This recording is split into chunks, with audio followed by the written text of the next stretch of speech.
우리 하나님 말씀 보도록 하겠습니다. 마태복음 신약성경 마태복음 21장 28절에서 31절까지 보겠습니다. 다 찾으신 줄 알고 합독하도록 하겠습니다. 시작.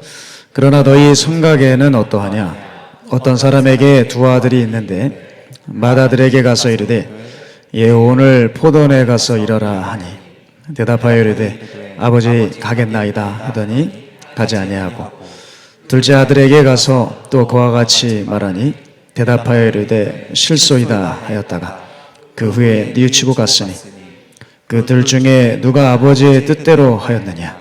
이르되 둘째 아들이니이다. 예수께서 그들에게 이르시되 내가 진실로 너희에게 이르노니 세리들과 창녀들이 너희보다 먼저 하나님의 나라에 들어가리라. 아멘. 할렐루야. 네, 제가 미국에 정말 9년 만에 오면서 굉장히 설레는 마음이 있었거든요. 근데 한 가지 안타까운 것이 여기는 아주 할로윈데이가 심각하더라고요. 각 가정마다 그렇게 흉측한 것들을 걸어놨는데 뭐 어떤 집에는 제가 미국에서 건너왔는데 그 뉴저지 쪽의 어느 가정에는 마당에 온갖 흉측한 유령 마네킹을 다 갖다 놨어요. 빈틈이 없습니다. 완전 이게 무슨 고스트하우스지 이게 무슨 사람 사는 집인가 좀 이해가 안 돼요.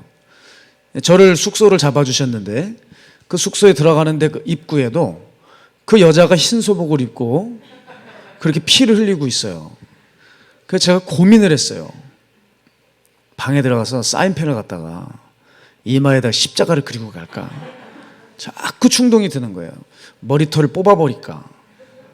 저기 앞에 프론트 데스크에서 저를 쳐다보긴 하지만 이거 목사가 이거 어떻게 해야 되나 고민이 돼요. 또 그 자매를 또 만날 거예요. 이때 끝나고 가서. 그 자매요. 달려있는 자매. 여기 좀 느리시군요. 그래서 어제 오늘 이것은 아마 이 할로윈 데이로 인해서 영적으로 참 어두워질 것이라고 생각이 들었습니다. 그리고 여러분 이 토론토가 세계에서 그렇게 동성애 축제로 크게 열리는 것으로 유명하다고 제가 전해 들었는데 여러분 이 영적인 이 어둠 속에서 어둠의 세력들이 우리 가운데 있지만 여러분 빛의 자녀들로 우리가 서 계셔 주셔야 됩니다. 환경이 그럴지라도 기죽을 필요 전혀 없습니다. 주님이 우리와 함께 하시고요.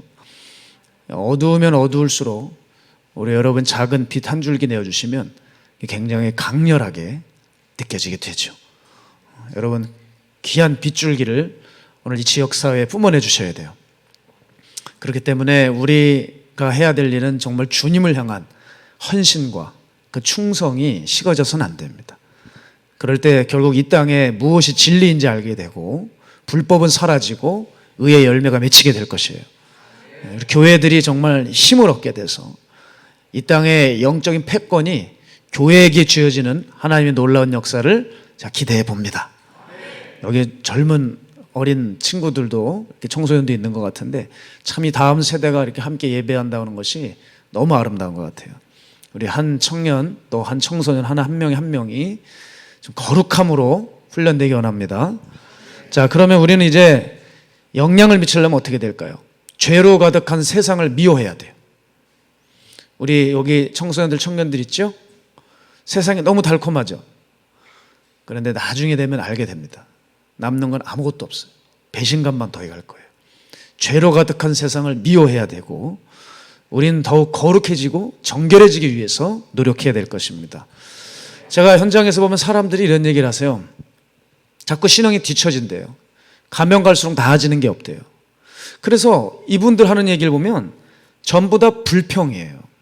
뭐 저 목사님이 문제고 저 교회가 문제고 뭐 지금 환경이 어쩌고 상황적으로 내가 이렇고. 여러분 이게 다 의미 없는 말인 거 아시죠? 내가 신앙이 퇴보하는 이유는 여러분 냉랭해진 여러분 마음 때문입니다. 여러분 마음을 보셔야지 환경을 보면 안 돼요. 오늘날 교회를 병들게 하는 것은 코로나가 아니에요. 뭘까요? 자꾸 병들어가는 우리 마음이라고요. 코로나 때문에 우리가 신앙이 식어진 게 아니라 핑계하면 안 돼요. 이미 오래전부터 우리의 신앙은 그렇게 냉랭하고 식어져 왔습니다. 그러다 코로나를 만나서 코로나에게 모든 짐을 넘기고 코로나가 잘못이라고 지금 얘기하고 있는 건데, 우리는 이 자기 기만의 죄에 빠져서는 안 될 것이에요. 따라서 우리에게 끔찍한 일은 뭐냐면, 우리 집 앞마당에서 세계적인 축제, 동성애 축제가 벌어지는 거, 또 벌어지는 거나 그게 아니라 우리 안에 아직도 과거 상태로 머물러 있으려고 하는 이 마음을 처리해야 돼요. 자, 죄가 어디서 시작되죠? 죄는 어디서 막 땅 위에서 떨어지나요? 죄의 시작은 우리 마음에서 시작이 되고, 죄가 퍼지게 하는 것도 마음이 허락해서 된 것이고, 죄로 먼저 죽는 곳은 어디죠? 여기 영어 자막 정답이 나와 있나요? 마음이잖아요. 여러분, 마음을 지키시길 바랍니다. 생명의 근원이 이에서 난다고 하셨어요. 제가 어제 뒤에 있는 우리 오 목사님과 함께 식당을 좀 가면서 여기 동성애 축제가 대단하다는 말씀을 제가 들으면서 저도 몇 년 전에 저희 교회에서 있었던 일이 생각이 났습니다. 여러분도 아시는 분 계실지 모르겠지만, 제 교회가 위치한 그 지역에 퀴어 퍼레이드 차량, 소위 게이 퍼레이드 차량이 이제 지나가는 겁니다. 그거를 방치할 목회자가 어디 있겠어요? 그렇죠? 아니, 바로 교회 앞을 지나가는데 가서 그냥 손 흔들어 줍니까? 교인들과 함께 가서 그 퍼레이드가 움직이지 못하도록 거리에 눕기도 하고 열심히 기도하면서 막았습니다. 그리고 일정을 아주 잘 소화했어요. 그래, 무사히 잘 마쳤구나 하고 있을 그 찰나였는데 보고를 받았어요. 저희 교회 두 형제가 지금 교회 옆에 있는 대학병원 응급실로 갔다는 거예요. 그래서 왜 그러냐 그랬더니 다쳤다는 거예요. 알고 봤더니 저희들이 부르지도 않은 청년이 한 명은 그 자리에 어디선가 나타났고, 함께 참여했던 또 한 청년이 둘이 짠 것도 아닌데 동시다발적으로 그 퍼레이드 차량이 출발할 때 서로 만난 거예요. 서로 얼굴도 확인도 못한 채 그냥 그 게이 퍼레이드 차량을 막기 위해 그 차량 범퍼에 손을 딱 댄 겁니다. 못 가게 하려고. 근데 그 범퍼가 아주 날카로운 쇠로 되어 있었어요. 경찰력이 그냥 득달같이 달려들어서 형제들을 잡아 뜯어낸 겁니다. 그러니 어떻게 되겠습니까? 손 잡고 있던 게 그냥 악 하면서 바로 놓을 수밖에 없었어요. 손가락이 거의 잘려 나갔는데요, 살갗만 잘린 게 아니라 신경까지 다 잘렸어요. 피가 그 거리에 낭자하기 시작했고, 놀라운 게 뭔지 아세요? 경찰이 그 형제에 대해서 조금도 조치를 취하지 않았습니다. 그래서 응급실로 갔다는 거예요. 그래서 고난이도 수술 5시간을 거쳐서 수술을 받았지만, 안타깝지만 마지막 마디는 아직도 구부러지지 않는 약간의 핸디캡을 갖게 되었어요.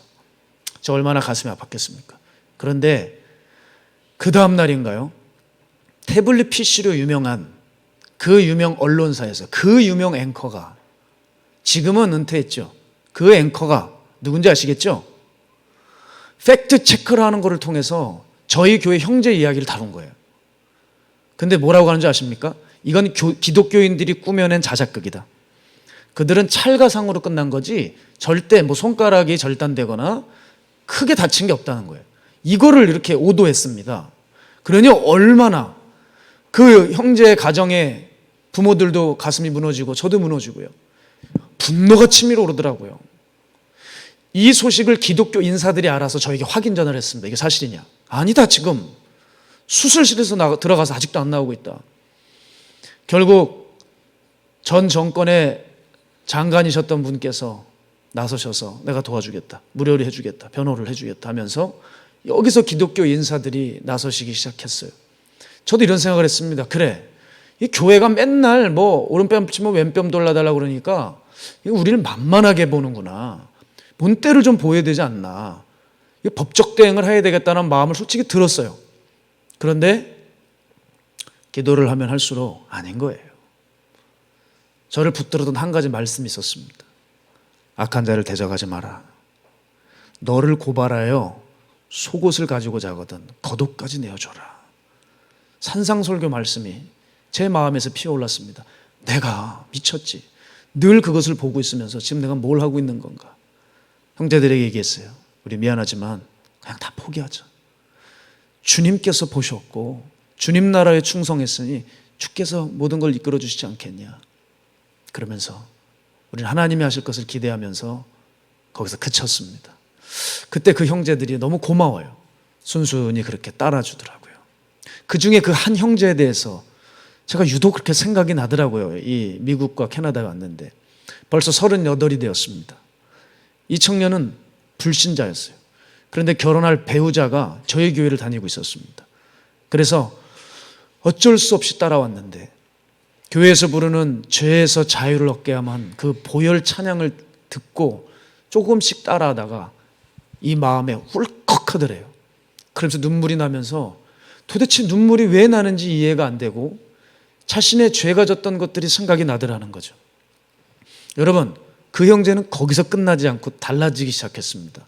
예배 그날 이후로 빠지지 않는 거예요. 여자친구가 가자 그래서 가는 게 아니라 자기가 자기 발로 왔습니다. 그리고 하나씩 자기의 죄를 회개하고 돌아서는데요, 신앙에서 벗어나질 않아요. 벗어나질. 제가 교회를 개척하자마자 한 가지 한 일이 있습니다. 교회를 개척했는데 청년들이 제법 이렇게 들어와요. 근데 이렇게 청년들을 가만 보니까 세상에 대해서 너무 맥을 못 쳐요. 이거는 아니다. 신앙생활을 하면서 어떻게 이렇게 세상에 대해서 유혹을 뿌리치질 못해요. 안 되겠다. 제가 작정한 게 너희들이 그렇게 좋아하는 세상을 보여주마 하면서 이제 청년 예배가 다 마치게 되면 5시 반 돼요. 오후 5시 반 되면 그 아이들을 데리고 인천의 가장 번화가로 데리고 갔습니다. 가서 이렇게 일렬로 줄을 세운 다음에 우린 거기서 기타 치고 찬양을 했어요. 얼마나 아이들이 창피하는지 몰라요. 주눅 들고 있다가 어떤 애들은 자꾸 말을 못하고 숨어요. 나중에 얘기를 해주더라고요. 거기 자기 동창이 지나갔대요. 너무 수치스럽다는 거예요.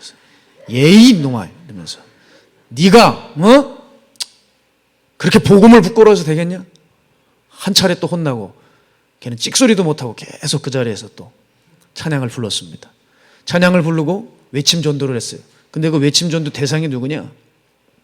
남자 여자 팔짱 끼고 이제 술 먹으러 가는 애들, 어디로 놀러 가는 애들, 모텔 가는 애들, 거기 뒤통수에 대고 얘기하는 거예요. 예수 믿고 구원받아라.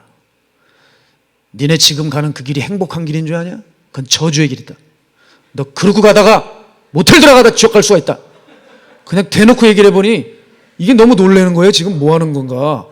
어떤 애들은요, 손가락에서 가장 긴 손가락 알죠? 그걸 흔들어 이렇게. 그러든지 말든지 그냥 우리는 전했습니다. 그러면서 청년들이 깨지기 시작했어요. 가만히 보니까 내가 좋아하는 세상이 정말 더럽기 짝이 없는 거예요. 그때부터 아이들은 흔들리지 않았습니다. 견고한 신앙을 갖기 시작하고 지금 저의 든든한 그런 믿음의 후원자들이 되어줬죠. 그 자리에서도 바로 이 손가락을 다친 이 형제는 늘 빠지지 않는 거예요. 제가 그 자리에 참여하건 참여하지 않건 항상 그 자리에 있는 거예요. 코로나가 터지기 직전까지, 모이지 못한다고 할 그때까지 우리는 항상 그 자리를 지키고 찬양했습니다. 그 형제는 단연 그 중심에 있었고 지금 많은 장년들을 섬기는 귀한 든든한 리더로 지금 세워져 가고 있습니다. 여러분, 제가 왜 이 말씀을 이렇게 드리냐면 이 형제를 보면서 느낀 것이 있어서 그래요. 이게 회심이에요. 회심이 뭡니까? 내 마음이 예수께로 완전히 돌아서서 가는 거죠. 교회에 와서 낄딱낄딱 왔다 갔다 그러는 게 아니라 내 마음의 중심이 예수님께로 향한 것이 회심이에요. 그러나 대부분 사람들은 어떻죠? 교회에 와서 어쩌다가 보면 내 사정에 맞는 찬양의 가사가 나오면 눈물을 찔끔 흘려요. 그리고 마음에 따뜻한 감정 한번 느낍니다. 좀 내가 오늘 기도가 좀 잘 되네? 이러고 돌아가죠. 여러분, 그런데 그게 회심입니까? 큰 회심이 아니에요. 내가 일시적으로 느끼는 감정이라고 하는 그것이 나의 삶으로 어떤 최종적인 행동으로 보여져야 그것이 주님이 인정하시는 회개라고 하는 것이죠. 지금 그 형제 얘기를 하면 그 형제는 난 신앙이 너무 부족한데 우리 목사님 왜 그러시지? 그럴 수 있습니다. 그런데 저는 이 형제에게 너무 고마운 거예요. 불신자로 있다가 지금까지 한결같이 신앙인의 태도를 저버린 적이 없었기 때문입니다. 사랑하는 여러분, 제가 무슨 말씀을 드리고 싶냐면 멈추지 마십시오. 신앙의 진행을 멈추지 마십시오. 멈추면 그때부터 죽는 거예요. 그런데 사람들은 착각에 빠져 있어요. 자신의 신앙은 멈춰 있으면서 자기 신앙이 안전하다고 생각을 하는 것이죠. 왜 그럴까요? 여러분, 내가 왜 회개했다고 생각합니까? 교회에 나오니까요. 기도는 하고 있으니까요. 설교는 들으니까. 그런데 실상은 멈춰져 있단 말이에요. 여러분, 만일 여러분 오래전에 비싸게 주고 산 TV가 있다고 생각을 해보세요. 근데 고장이 나서 틀어지지도 않아요. 그런데 밖에 나가서 야, 내가 삼성에서 말이야 그 큰 벽에 붙이는 브라운관 같은 그런 TV 있다, 이렇게 자랑하는 이상한 사람이 있겠어요? 고장 나가지고 틀어지지도 않는데 TV가 있다고 하는 것이랑 똑같은 거예요. 우리의 신앙은 어느 순간 조금씩 삐그덕 돌아갈 뿐이지 또 때로는 멈춰 있어요. 그러면서 나는 제대로 신앙의 궤도에 들어있다고 착각하는 거예요. 그러니 결국 나중엔 어떻게 돼요? 그걸 방치해 두잖아요. 멈춰버리죠. 바로 이거를 사탄이 노리고 있다는 겁니다. 이걸 조심하셔야 돼요. 사탄은 정말 야같습니다. 이제 현대 교인들을 어떻게 공격하는 줄 아세요? 우리를 교회에 못 나가게 하지 않아요. 또 신앙에서 아예 탈선하게 하지 않아요. 다만 적당하게 신앙생활을 하게 해요. 만일 그렇게만 된다면 사람들이 교회를 다녀도 전혀 영적인 힘을 발휘하지 못할 것을 사단은 알고 있기 때문입니다. 그러나 사람 입장에서는 이 적당함이라는 것이 유혹인지 몰라요. 그리고 이 유혹은 별로 위험해 보질 않아요. 왜? 난 여전히 신앙생활 하고 있는 것 같으니까. 그러니까 방치해버리고 되는 것이죠. 그래서 사탄은 사람들의 그 적당한 신앙생활을 적당함에서 끝나게 하지 않고 멈춰버리게 합니다. 그래서 그 사람을 때가 되면 지옥으로 끌고 가는 것이죠. 여러분, 우리는 성도로서 다른 건 다 둔해도 이 사탄의 계략에 대해서는 눈이 밝으셔야 돼요. 제가 이것을 몸으로 체험을 했습니다. 저는 작년에 왼쪽 어깨와 또 오른쪽 손가락 성대 수술도 했어요. 갑자기 한 번에 다 하게 됐는데, 특히 어깨 같은 경우는 제가 기대를 많이 했습니다. 이제 수술하고 나면 금세 회복이 돼서 푸시업도 하고 헬스장도 가서 체력을 가꿀 수 있겠구나 했습니다. 그런데 제 꿈은 산산조각이 났어요. 전신마취가 깨어나는 순간에 저는 알았습니다. 이 왼쪽 팔이요, 마치 코끼리 다리처럼 퉁퉁 부어 있고요, 피를 이렇게 뽑아내고 있었어요. 엄청난 피가 고여 있었던 모양이에요. 그리고 움직이기는커녕 몸을 이렇게 틀어도 몸을 틀을 수가 없어요. 얼마나 통증이 있는지. 그거 이상하더라고요. 칼이 한번 들어갔다가 나오니까 팔을 못 쓰게 돼요. 그때부터 어느 정도 고정을 시켜놔야 되더라고요. 그런데 그 기간이 얼마 되지 않았습니다. 그런데 경직이 얼마나 됐는지요, 전혀 움직이질 못해요.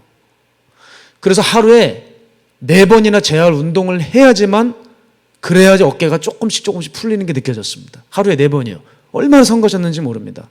통증도 심하고요. 제가 이것을 겪으면서 주님께서 저에게 분명한 교훈 하나를 주셨어요. 육신보다 예민한 게 뭔 줄 아니? 영이야. 근데 사람들은 그걸 알지 못해. 내 육신도 잠깐 잡아두었더니 꼼짝도 못하지. 내 영을 방치해두면 그 영의 경직도가 얼마나 심한 줄 아냐? 여러분, 그렇지 않습니까? 우리가 작정 기도를 하잖아요. 작정 기도 때 얼마나 열심히 흔들고 하세요. 그렇죠? 금식 기도 하신 적 있으시죠? 그런데 그 작정 끝나고 괜찮아요, 안 하신 줄 알아요. 너무 눌려계시지 마세요. 작정 끝나고 나서 잠깐 이제 쉬게 되잖아요, 사람이. 그리고 다시 기도하려고 하면 기도가 바로 됩니까? 그거 이상하죠? 작정과 끝나는 동시에 이상하게 완전히 풀어진 것도 아닌데도 기도가 잘 안 들어가요. 그게 영적인 게 그런 거예요. 그래서 주님은 쉬지 말고 기도하라 하셨어요. 쉬지 말고 주께 나아가라고 하시는 거예요. 그래서 여러분, 적당함이라는 것, 이거 유혹입니다. 유혹이에요. 자, 제가 이 미주권에 오면서 정말 가슴을 쳤던 게 뭐냐, 제가 금요일 날도 얘기했죠. 그 입국 심사한테 걸려가지고 저 1시간가량 모욕을 당하면서 붙들려 있었잖아요. 진짜 비참하더라고요. 비참해. 왜 그런 줄 아세요? 한 문장 못 알아들어서 그래요. 어찌고 저찌고 컴퍼니 클리어? 그래 클리어. 그리워. 내가 아주 그냥 클리어 했으면 되는데 그게 이상하게 해석이 될 것 같으면서 안 돼서 다시 repeat please. 안 되는 거야. 머뭇거리니까 찍 긋고 저를 이동해 올. 그래서 전 좁은 길로 갔다 그랬잖아요. 남들이 가지 않는 길로 들어가 갇혀 있었어요. 여러분, 제가 거기서 내가 왜 영어 공부를 이렇게 아직까지도 관심은 그렇게 많았던 제가 안 됐나. 그 답을 찾았다니까요. 그게 적당한 마음이어서 그래요. 제가 여러분 내년에 다시 이곳에 오게 된다면 전 절대 걸리지 않습니다. 제가 이제 독을 품었어요. 하나님이 너 영어 공부 좀 제대로 해라. 그래서 저를 이렇게 붙들리게 하신 거라고 생각해요. 적당한 마음이 있었기 때문에 관심이 있었어도요 실력이 전혀 늘질 않아요. 적당히 있으니까 책만 잔뜩 출판사별로 사놨지 한 권이라도 마스터를 하지 않은 거예요. 그래서 교회에서 우리 청년들과 함께 책 정리를 하는데 너무 부끄러운 거예요. 아니 세상에 목사님은 영어책이 도대체 몇 권이야? 이럴 거 아니에요 속으로. 뭐 전부 다 영어책만 꽂혀 있어요. 그래서 제가 지금 오늘 작정을 한 게 뒤에 있는 우리 오 목사님 사모님이 영어를 너무 잘하시더라고요. 제가 특별 카운셀링을 좀 받으려고 합니다. 근데 그러면 뭐해요 또. 적당하게 또 듣고 가면 또 안 해서 또 내년에 또 입국심사 내후년에 또 걸려가지고 그러고 있을 텐데요. 여러분 적당하니까 아무것도 안 돼요. 교회 현장에서 가보니까요 좀 이상한 사람들이 있어요. 신앙적으로 영적으로 줄타기 하는 분들이 있어요. 목사 손에 잡힐 듯 안 잡힐 듯 보일 듯 안 보일 듯 하는 사람이 있어요. 꼭 기둥은 여기 없어 다행인데 저에겐 기둥이 있는데 거기 얼굴 반만 내밀어. 여러분 이건 제가 볼 때 귀신 같아요. 산에 가면 귀신들이 꼭 그러고 있거든요. 이 적당함이라고 하는 이 대충 그럭저럭 여러분 이런 신앙의 영적인 줄타기 하는 사람들은요 지금 교회에서 찾아보기 어렵습니다. 다 떠나셨어요. 그게 될 줄 아는 거예요. 그래도 될 줄 알지만 여러분 안 되죠. 왜? 맛이 때문에 안 되는 거예요. 맛이. 막이요. 적당한 신앙은 신앙인으로서 아무런 힘도 발휘하지 못해요. 뜨뜻미지근한 신앙이요? 어디에도 써먹을 수 없어요. 식은 커피 드셔보셨습니까? 예? 차면 냉커피고 뜨거워야지 핫커피인데 뜨뜻미지근하니까 이건 한약이더라고요. 커피가. 뜨뜻미지근한 건 아무것도 쓸 데가 없어요. 사랑하는 성도 여러분, 내가 예수님을 믿는다고 하지만 만났다고 하지만 변했다고 하지만 여러분 아직도 내가 신앙의 전진을 하지 않고 있다면 여러분 아무것도 아닌 거예요. 오늘 본문에 보면 포도원을 다스리고 있는 아버지, 포도원을 맡고 있는 아버지의 두 아들이 나옵니다. 여러분 이 비유 잘 아시죠? 맏아들은 어떻게 됐어요?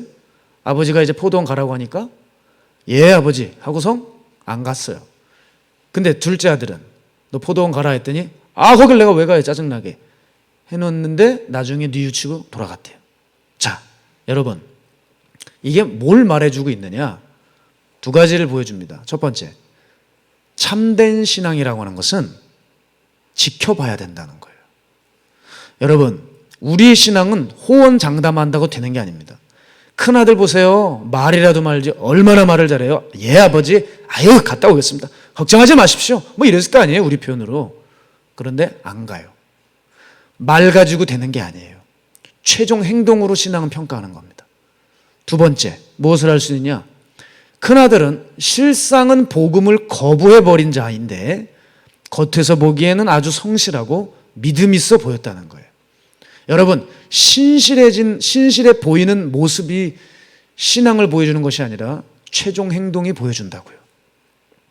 우리가 이 큰아들을 보면 이 본문을 읽는 독자들이나 그 당시 지켜봤던 사람들이 설마 큰아들이 순종을 하지 않겠어? 설마 포도원에 안 가겠어? 분명히 갈 거라고 생각을 했을 겁니다. 큰아들은 겉에서 보기엔 전혀 문제가 없어요. 여러분들처럼 얼굴도 선하고요. 예쁘고 잘생기셨고요. 그리고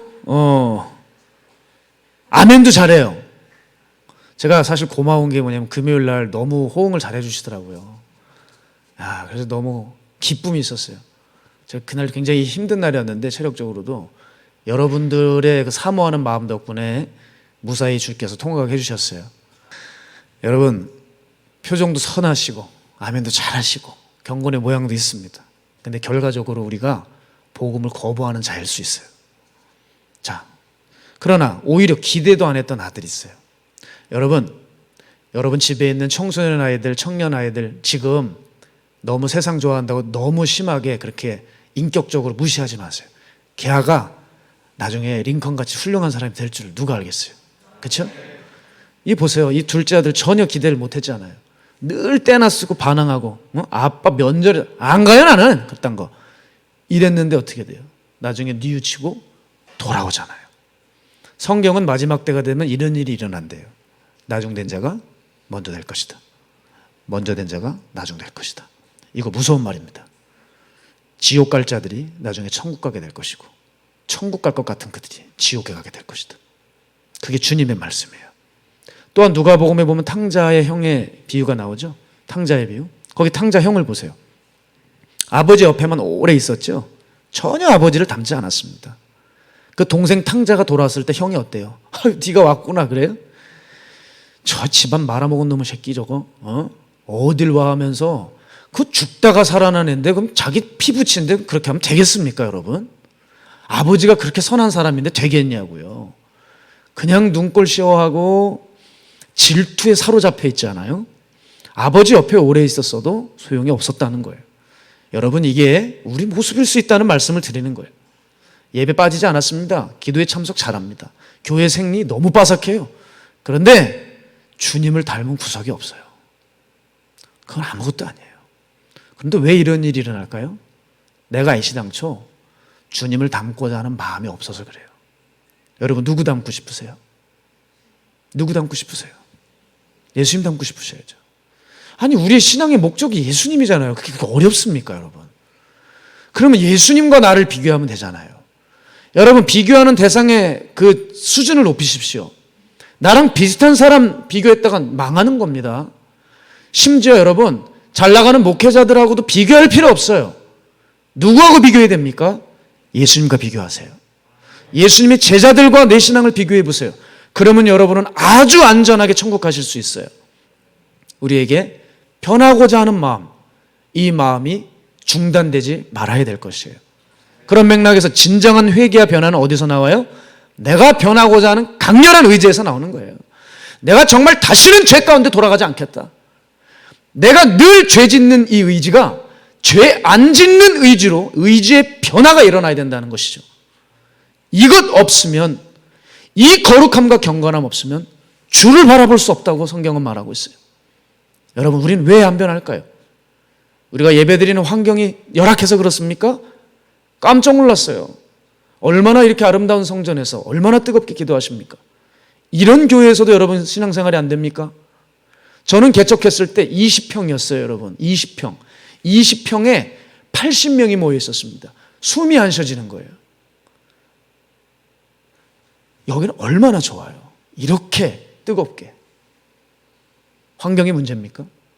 코로나가 문제겠습니까? 코로나 핑계 대시면 안 된다니까요. 우리 이 시대는요, 설교의 정보의 홍수 시대예요.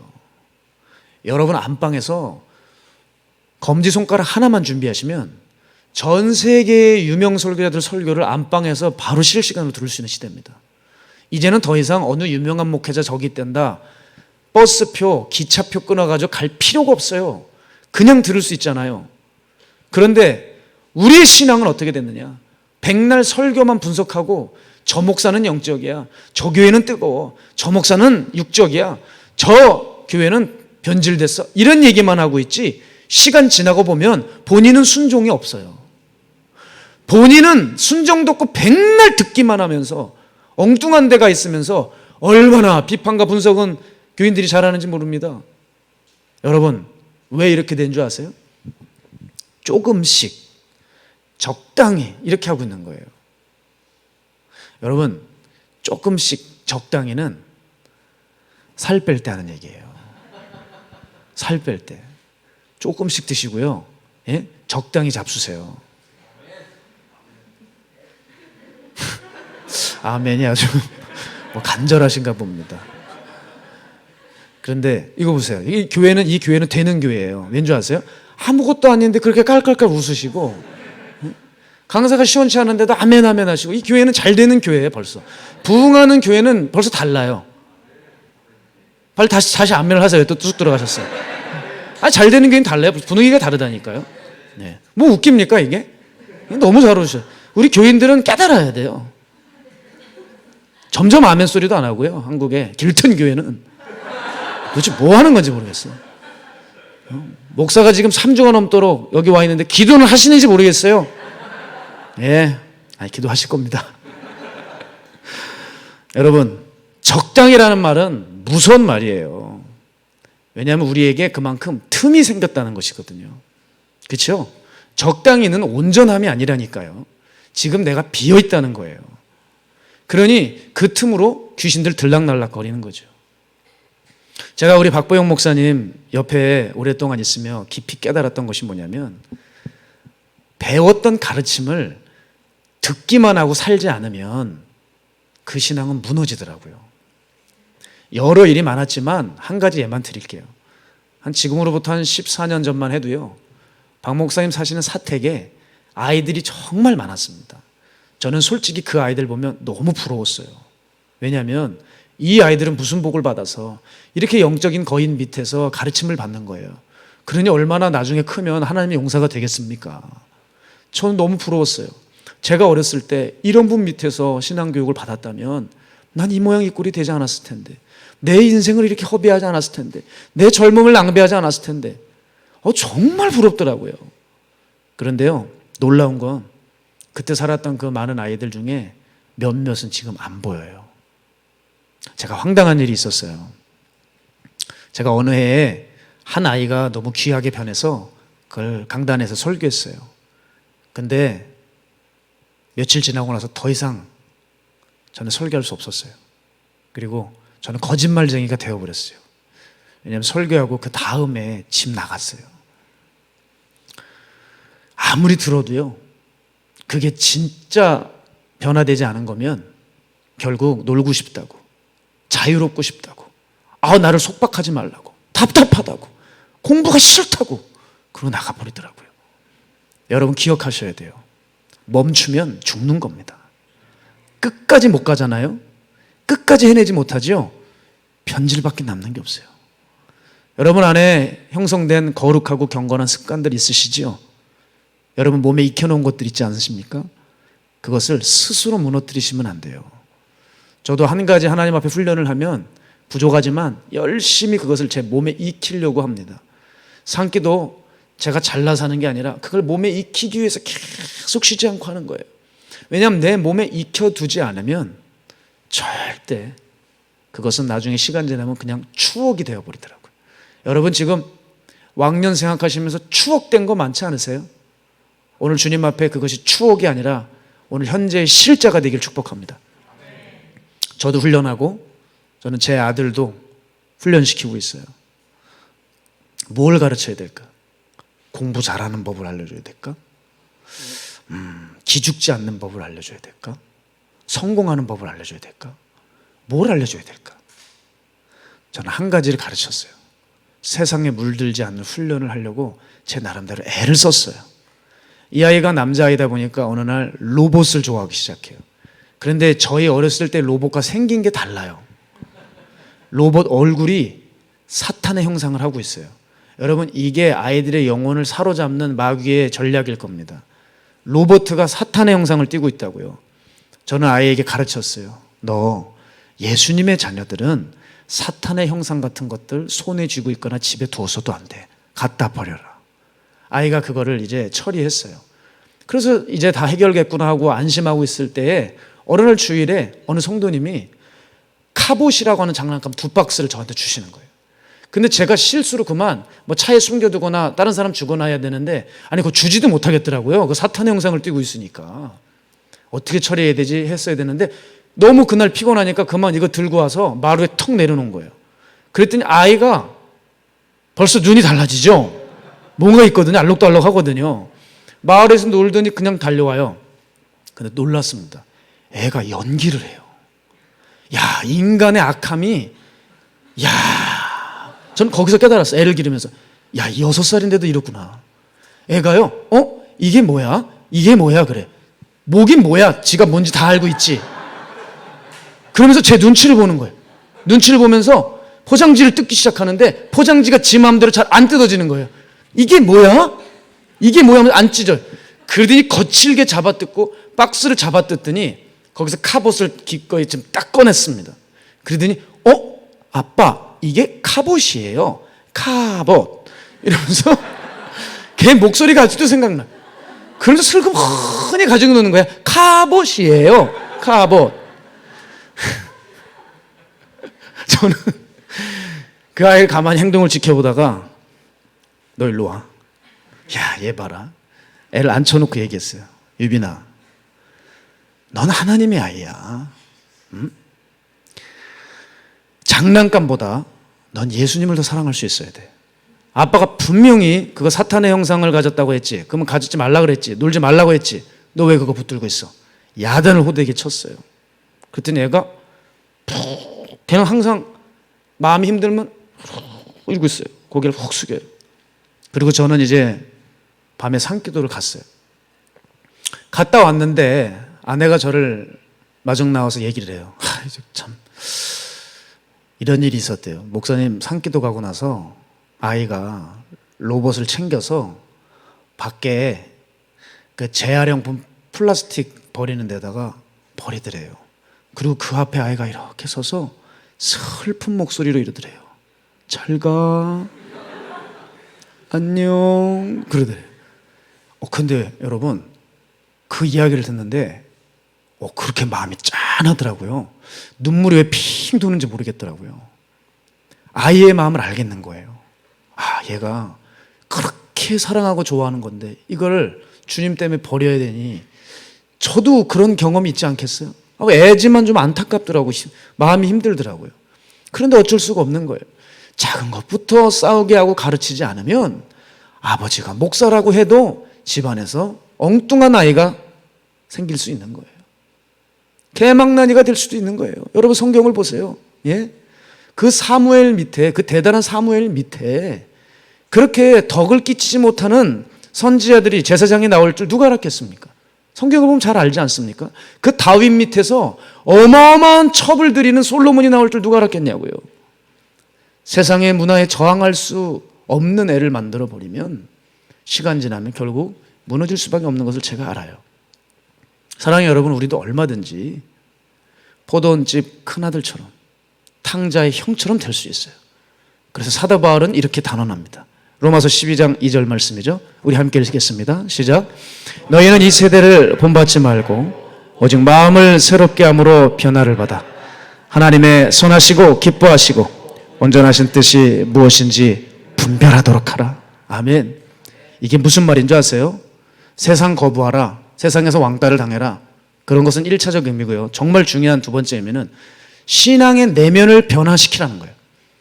겉이 아니라 속을 바꿔야만 하나님의 선한 뜻을 이룰 수 있다는 거죠. 여러분 교회를 보세요. 열심히 뛰는 사람들 많아요. 그렇지 않습니까? 그런데 그 열심당원들이 꼭 교회의 트러블 메이커가 되죠. 그 왜 그러죠? 변하지 않은 상태에서 열심히 뛰기만 해서 그런 거죠. 그러다가 수틀리니까 그냥 교회에 해를 끼치고 나가버리는 거예요. 사랑하는 여러분, 우리 마음이 변화되어야 되는 것입니다. 따라서 우리는 분명 죄인이지만 내 마음이 어떠한 상태이냐에 따라 앞으로 우리의 삶의 판도는 전혀 달라질 수 있다는 얘기예요. 그런 맥락에서 저희 교회 성도님이 카톡을 우연히 보게 되었습니다. 근데 거기에 어느 날 보니까 그 대문, 카톡 대문 사진에 한 어린아이가 병실에 누워 있어요. 그러니 제가 궁금하죠. 그 사진은 내려지질 않았습니다. 제가 궁금해서 그분에게 전화를 했어요. 성도님, 이 아이는 누굽니까? 그랬더니 본인 언니의 손녀딸이래요. 23개월 된 손녀딸. 그리고 그 사정을 말씀해 주시는 거예요. 언니분이 한국의 경기도 양평이라고 하는 곳에서 펜션을 운영하고 계시는 권사님이십니다. 근데 그 펜션 실내에는 수영장이 있고 각 방이 많았습니다. 어느 날 손님들이 한 번에 왔다가 쑥 빠지니까 온 가족이 이제 각 방에 들어가서 청소를 하지 않겠습니까? 그리고 이 권사님은 그 펜션에 수영장이 있으니까 수영장 또 물을 빼야 되지 않겠어요? 수영장에 물을 딱 빼는데 물이 쫙 가라앉는데 거기 그 손녀가 떠 있더라는 거예요. 그러니 얼마나 놀랐겠어요. 아이를 들쳐업고 어떻게 된 건가 했더니 그 가족들이 다 방으로 들어가 치우는 그때 아이가 아장아장 걸어서 수영장에 쏙 빠져버린 거예요. 와, 이런 일이 다 있더라고요. 얼른 황급하게 병원으로 가봤지만 우리는 어렵다고 하더래요. 그래서 얼른 신천 연세대 세브란스 병원으로 갔더니 다행히 심장이 뛰고 있대요. 그래서 뇌사 상태 판정을 받고 그 아이는 3년 동안 살다가 주님의 품에 안겼어요. 결국 살지를 못했습니다. 그러나 그 아이를 통해서 그 가정의 많은 사람들이 구원받고 변화되기 시작했어요. 특히 제가 그 아이를 신방하려고 자주 갔었는데 어느 날인가 박 목사님이 저에게 붙여주신 조직폭력배였던 친구 강한수 형제를 내가 이 친구를 데리고 이 신방을 가면 이 친구에게 의미가 있을 것 같더라고요. 하나님이 뭔가 일하실 수 있을 그런 감정이 제가 들었어요. 그래서 그 형제를 데리고 양평으로 갔습니다. 가서 가정예배를 잘 드리고 이제 침실에 누워있는 그 아이를 기도해 주려고 일어났어요. 제가 한수 형제에게 얘기했습니다. 일어나라. 당신도 나중엔 종이 되어야 하니 이 자매에게 같이 손을 얹고 기도하자. 그래서 기도를 같이 했습니다. 그리고 저희들은 돌아오게 되었죠. 하루가 지났는데 이 한수 형제가 저에게 그래요. 목사님, 저 정말 신기한 일이 하나 있대요. 이상한 일이 있대요. 자기는 평생 어떤 사람을 두고 불쌍한 마음이 들지 않는 사람이래요. 그런데 이 아이가 너무 불쌍했대. 그리고 목사님이 이 아이에게 손을 대라고 할 때 목사님 저 사실 손을 안 댔어요. 왜냐하면 제 더러운 게 이 아이에게 갈까 봐요. 그러면서 하나님 앞에 기도를 했대요. 하나님, 저는 얼마나 죄가 많은 자입니까? 그러나 이 아이는 아무 죄도 없이 이렇게 누워 있습니다. 하나님, 저와 이 아이를 바꿔주세요. 놀라운 기도를 하는 거예요. 그리고 그 아이를 위해 기도해야 되겠다는 마음이 너무 들어서 생활이 안 되더랍니다. 결국은 제가 기도하는 그 마가다락방 그 산에 자기가 올라가게 되었어요. 산기도를 해보지 않았기 때문에 추운 겨울날 올라가게 됐는데 얘가 그냥 찢어진 청바지를 입고 그 형제가 올라간 거예요. 얼마나 추웠겠습니까? 근데 여러분 1시간 반을 그 딸을 위해 기도를 했더래요. 자기가 그날 그 추운 날 산에서 기도를 하는데 평생 흘리지 못한 눈물과 콧물을 쏟으면서 기도를 했다고 해요. 제가 하나님 앞에 얼마나 감사했는지 몰라요. 그러면서 그 형제가 저에게 습관적으로 고백하는 말이 있어요. 왜냐하면 제가 이렇게 칭찬을 해주고 잘했다고 하니까요. 목사님, 저는 너무 두렵습니다. 뭐가 두렵냐? 제가 먹은 이 마음, 이 신앙이 가짜일까 봐 두려워요. 저는 제 자신을 믿질 못해 다시 옛날로 돌아가 버릴까 봐, 그 수원의 밤거리로 가버릴까 봐 자기 너무 두렵대요. 여러분, 그 고백을 습관적으로 저에게 수시로 했습니다. 자, 그걸 듣는데 무슨 생각이 솔직히 든 줄 아세요? 야, 내가 알고 있는 많은 교인들보다 당신이 훨씬 낫다. 왜냐하면 교회를 그렇게 오래 다녀도 자기 죄를 깨닫지 못하고 설교는 들으며 살지도 않으면서 늘 자기 신앙에 만만한 그런 사람들보다 당신이 훨씬 낫다. 이런 생각이 들더라고요. 반면에 그때 당시였습니다. 제가 신문을 보는데 깜짝 놀랄 만한 기사가 있었어요. 바로 대도 조세영 씨에 관한 거예요. 여러분 조세영 씨를 아시죠? 1970년대, 80년대 부잣집만 골라서 털고 권력층 그 집단의 집들만 털고, 그리고 이 사람은 원칙이 있어요. 도둑질한 것을 30% 40%는 무조건 가난한 서민에게 나눠줬다고 합니다. 그래서 홍길동이라고 하는 별명까지 붙여졌던 바로 이 대도 조세영. 여러분 이 사람이 수시로 감옥을 들락날락거렸지 않습니까? 그런데 거기서 하나님을 만난 거예요. 성경을 읽으며. 그래서 여러분 한때 목회자로 활동을 했어요. 아마 군소신학교를 가셨던 것 같아요. 그런데 제가 봤던 그 기사는 충격을 받았습니다. 왜냐하면 대도 조세영이 어느 집에 몇만 원도 들어있지 않은 저금통을 훔치다가 걸려서 좀도둑 신세가 돼서 또 감옥에 들어가는 그 모습이었습니다. 이게 뭘까? 왜 이 사람은 그렇게 자기가 얼마나 깨달았으면 그렇게 목회자가 되려고 종교인으로까지 행사하며 다녔는데 왜 이렇게 되었을까? 여러분, 그 답이 뭔지 아십니까? 사람들이 저 사람 변했네, 저 사람이 종교인으로 변신했어, 진짜 변했나 봐, 그 말을 자꾸 듣다 보니까 자기가 정말 변한 줄 착각을 일으킨 거예요. 결국 그래서 마음을 놔버렸으니 거기까지 가버리게 되었던 것이죠. 여러분, 그래서 무슨 말씀 드리고 싶냐? 끝까지 싸우지 않으면요, 변화를 지켜내기 어렵습니다. 나를 지켜내는 거, 이거 웬만큼 적당히 해서 되는 게 아니에요. 여러분, 기라성 같은 종들 보십시오. 왜 그 종들은 넘어지겠습니까? 여러분, 종들 욕하지 마세요. 여러분이 그렇게 무시하고 뭐 죄졌다고 넘어질 그 종들이 아니에요. 하나님이 쓰시는 건 함부로 쓰시는 게 아니에요. 쉽게 쓰시는 게 아닙니다. 남모르는 뼈를 깎는 고통, 피눈물을 흘리면서 그 자리까지 올라간 거예요. 그런데 안타까운 것은 그 싸움을, 믿음의 선한 싸움을 끝까지 하지 않은 거지, 여러분이 그렇게 손가락질할 그런 분들이 아닙니다. 여러분은 그 자리에 올라가지도 못할 수 있고, 우리는 그 자리에 올라가지 못할 수도 있고, 우리도 그분들보다 그 자리에 올라가면 더 넘어질 수도 있어요. 우리는 사람을 비판할 것이 아니라 우리를 보자고 하는 것이죠. 여러분, 복음이 능력이 없어서가 아니에요. 우리가 마음으로 복음을 사랑하지 않고 싸우지 않아서 그래요. 여러분, 왜 이렇게 사람들이 그런 변화되기 어려울까? 간단합니다. 사탄이 적당히 하질 않아서 그래요. 여러분은 적당히 신앙생활 하죠. 적당한 거 좋아하시죠. 사단은 그렇지 않아요. 그 영혼 사냥꾼의 목적은요, 너무나 명확합니다. 주님이 말씀하셨어요. 너희를 도둑질하고 죽이고 멸망시키라는 것밖에 없다. 여러분, 영혼을 죽이고 멸망시키는 일이 대충 해서 될 일인가요? 이건 보통 문제가 아니죠. 그러니 사탄은 휴가도 없습니다. 안식도 없습니다. 잠도 안 잡니다. 악착같이 공격을 퍼부어대는 거예요. 그런데 우리는 어떻죠? 세어라, 내어라 하고 여유롭게 예배를 드리고 사는 것이죠. 여러분, 가만히 생각해 보세요. 우리가 만일 오늘 은혜를 받았습니다. 아니, 여러분 일전에 어디서 은혜를 받으셨어요? 그 은혜 받고 나서 다시 죄 짓는 데까지 얼마나 시간이 걸리십니까? 혹시 한 달 동안 유지가 되시는 분 계십니까? 얼마나 금세 싸웁니까? 그렇죠? 얼마나 금세 부부싸움이 일어나요? 아닌 척하고 계시는데요, 저희 교회에서는요, 어느 날 이상한 거예요.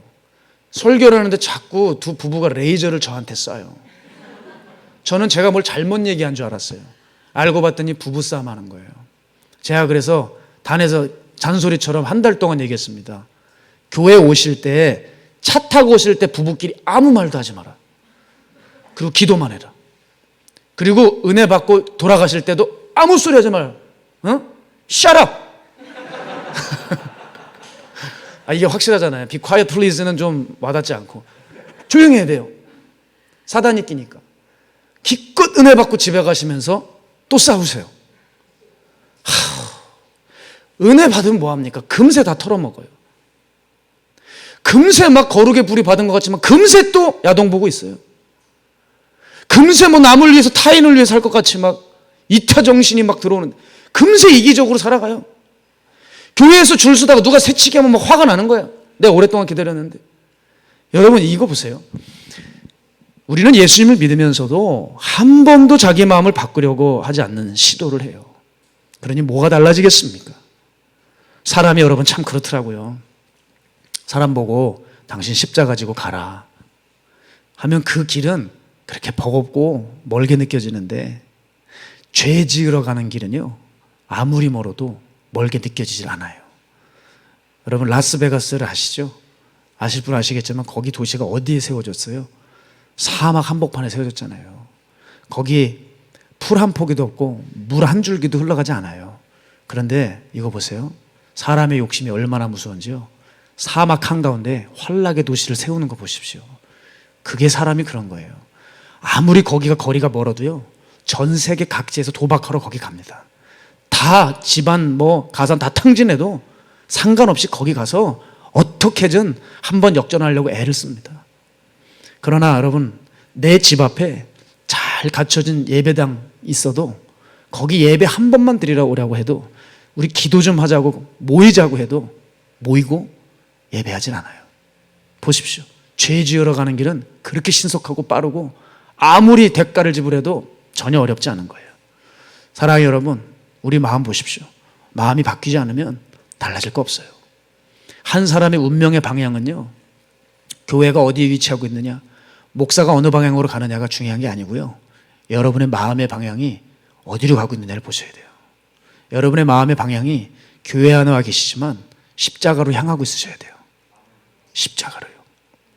그런 맥락에서 요한복음 5장에 보면 예수님께서 베데스다 연못에서 38년 된 병자를 고치십니다.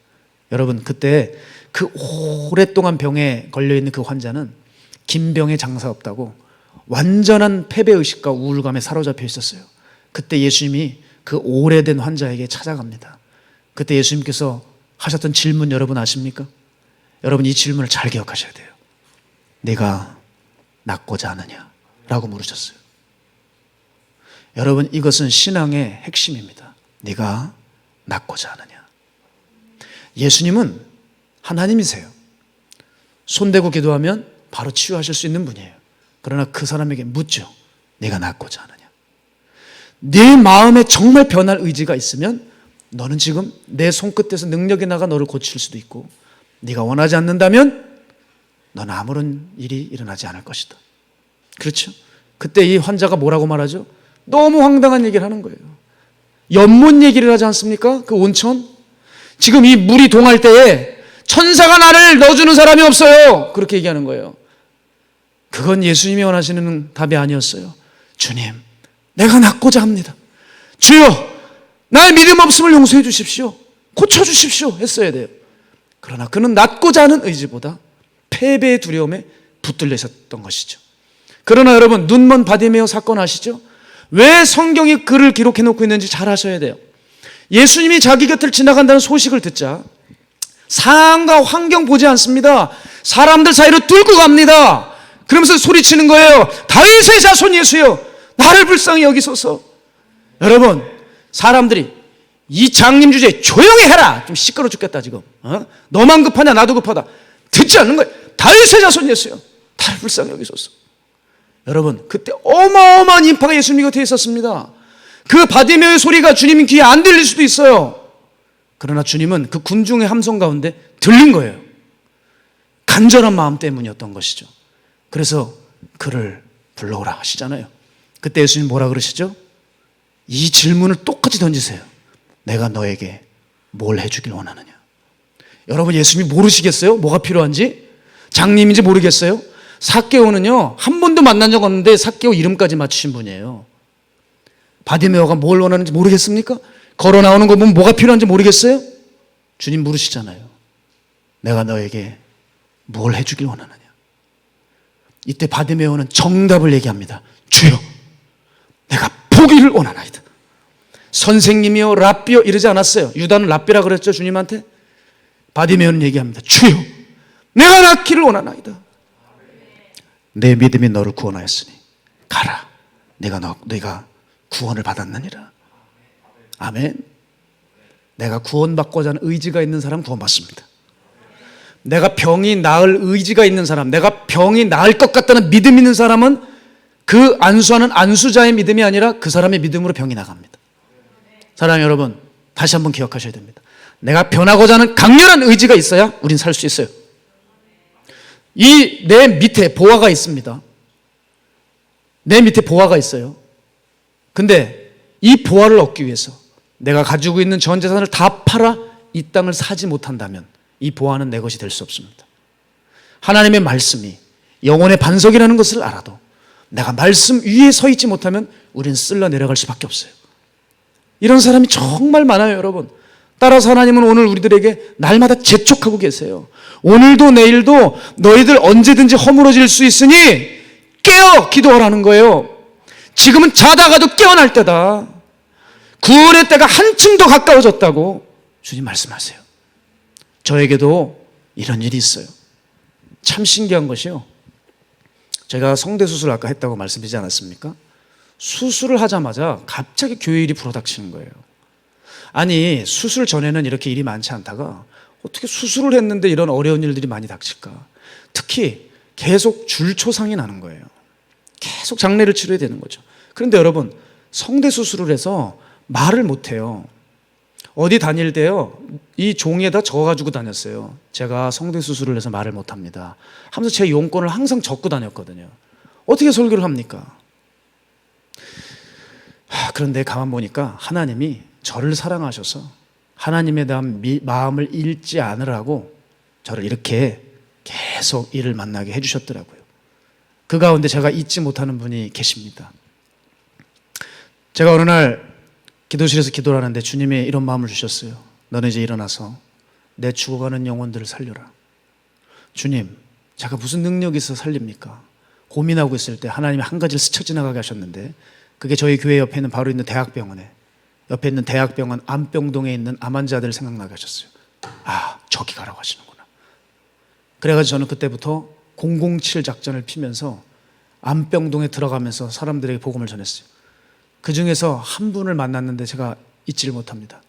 커튼을 이렇게 쳤는데 거기 엎드린 채로 창세기 1장을 읽고 있는 40대 초반의 여자 성도님을 만나게 되었어요. 이분은 여성암에 걸리셨는데 사연을 들어보면 너무 기가 막히고 정말 화가 났습니다. 어느 사모님이 이런 얘기를 했대요. 내가 암에 걸렸는데 믿음으로 나는 암이 낫다. 민간요법으로 고쳤다. 당신도 그렇게 해라. 암 초기였습니다. 수술만 하면 나을 수 있는 거를 시간을 끌어버렸어요. 그만 암은 다 전이 되어버렸고 이제 심각한 항암 치료를 받고 있게 되었던 거죠.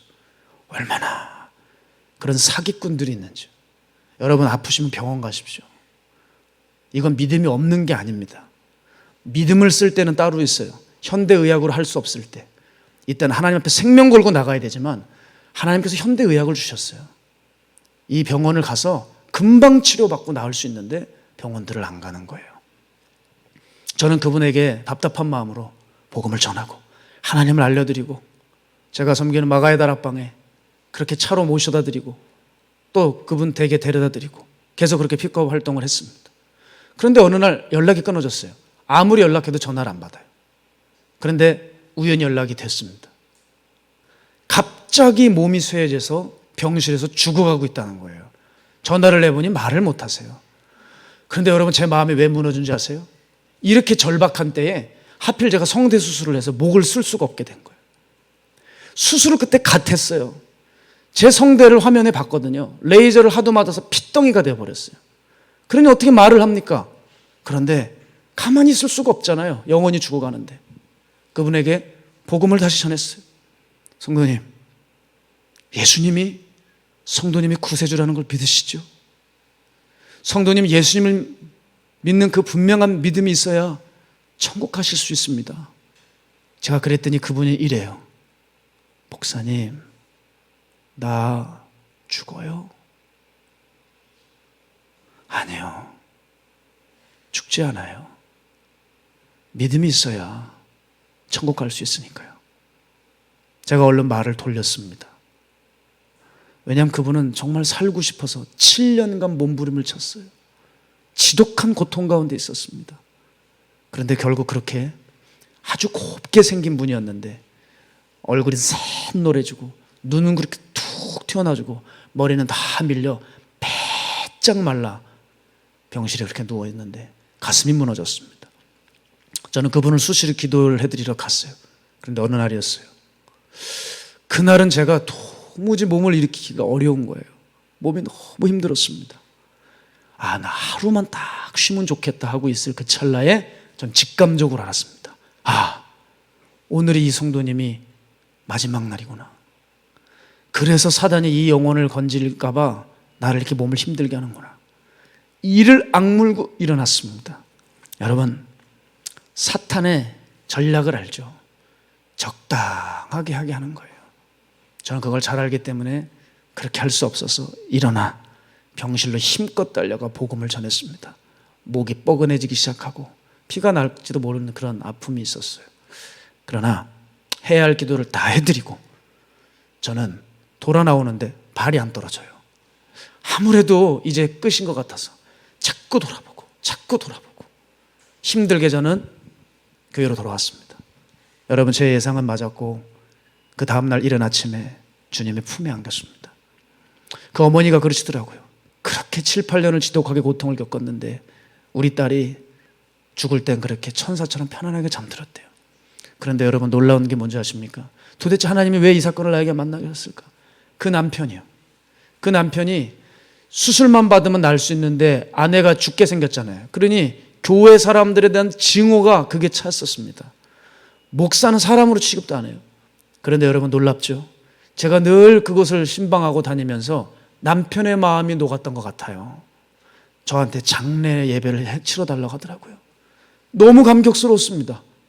그러나 목이 나오질 않아 설교를 할 수 없으니 저희 교회 전도사를 대행해서 전도사가 설교하게 하고 저는 매 장례 예배 때마다 그렇게 앉아서 예배를 드렸어요.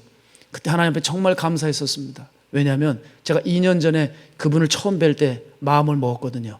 하나님, 제가 이 영혼 꼭 주님께 올려드릴게요. 제가 제 목회는 실패해도 이 영혼은 천국 보내드릴게요. 저는 그날 그렇게 비록 성대가 고장나 설교하지 못하고 앉아 있었지만 이 영혼을 지켜 주께 올려드린 것에 대해서 감사했어요. 전 주님과 약속을 지켰어요. 사랑은 여러분, 제가 무슨 말씀 드리냐면, 여러분, 적당한 신앙, 거기에 익숙해지고 마음이 식어지고 냉랭해질 때 여러분의 손길이 꼭 필요한 영혼들이 죽어가고 있을 수 있습니다. 여러분, 기도하지 않고 자꾸 세상에 기웃대고 세상을 좋아 바라볼 때 점점 여러분의 가정과 교회는 원수의 놀이터가 되어갈 수 있어요. 사랑 여러분, 주님 뭐라 그러셨죠? 내 아버지가 일하시니 나도 일한다. 여러분, 내 아버지가 지금도 일하세요. 여러분은 머뭇머뭇거리고 주저하고 있고 적당하고 싶지만 주 예수님 지금도 일하고 계세요. 그리고 주님 우리에게 말씀하세요. 일어나라. 나의 일을 위하여 너는 부름을 받았다. 한눈 팔지 말고 따라와라. 하나님 나라에 합당한 자는 손에 쟁기를 들고 뒤를 돌아보지 않는 자들이다. 넌 나를 따라와라. 여러분, 이제 더 이상 우리 과거의 어느 때에 머물러 있지 마십시오. 왕년의 힘으로 오늘을 사는 일은 중지하셔야 돼요. 그건 너무 위험한 일입니다. 왜냐하면 자꾸 적당한 것만 찾고 있으면 이미 원수에게 당한 거거든요. 여러분, 지금 적당한 거 좋아하십니까? 적당한 신앙생활 가운데, 안 좋아하는 신앙생활 가운데 여러분 여전히 마음이 편하고 아무런 일도 없으시죠? 여러분, 이미 원수에게 작업을 당하고 있는 거예요. 따라서 오늘 기억하십시오. 오늘 우리에게 맡기신 사명의 포도원으로 달려가야 됩니다. 주님, 제가 갈게요. 주님, 제가 예배 드릴게요. 주님, 제가 기도할게요. 말만 하고 안 가지 말고 달려가세요. 혹시나 주님, 나 이거 힘들어요. 나 이거 귀찮아요. 저 언제까지 이러고 살아요? 버겁게 했다 할지라도 회개하고 주님 앞에 돌이켜 주께서 보여주신 사명의 포도원으로 달려가야 합니다. 우리 그렇게 우리 각자의 십자가를 지고 자기를 부인하며 예수를 따라가야 되지 않겠습니까? 사랑하는 여러분, 오늘 주님께서 여러분 각자에게 허락하신 은사들이 있어요. 남들과 비교하지 마세요. 하나님 여러분에게 주신 은사들이 있어요. 오늘 이 예배를 통해 성령님께서 여러분에게 허락하신 그 은사에 불을 붙이게 하셨어. 다시 불부터 일어나 죽어가는 영혼들을 흔들어 깨우고 이 지역사회를 복음으로 물들게 하고 십자가가 십자가답게 세워지는 건강하고 든든하고 진정한 영적인 힘이 무엇이는지 보여주는 거룩한 성도들 되시기를 주의 이름으로 축복합니다. 오늘 주께서 여러분을 일으키고 계십니다. 달려가십시오. 곧장 달려가십시오. 뒤돌아보지 마십시오. 멈추면 죽는 겁니다. 멈추면 망하는 겁니다. 끝까지 그 길에서 시선을 주님께 온전히 고정하시기를 주의 이름으로 축복합니다. 우리 지금 함께 이 찬양하면서 결단하는 시간 갖기를 소망합니다. 우리의 마음을 치유하소서. 마음이 상한 자를 고치시는 주님, 하늘의 아버지 날 주관하소서. 주의 길로 인도하사 자유케 하소서. 새 일을 행하사 분케 하소서. 하소서. 마음이 상한 자를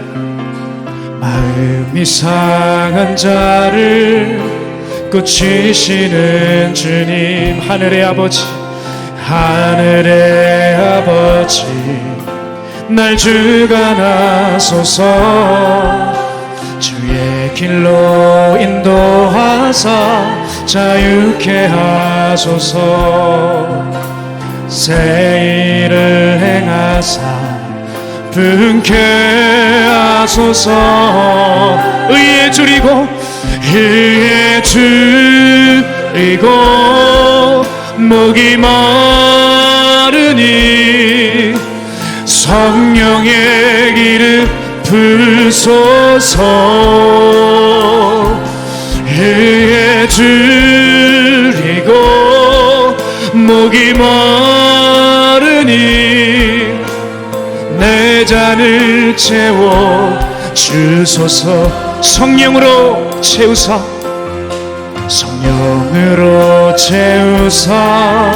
주보게 하소서.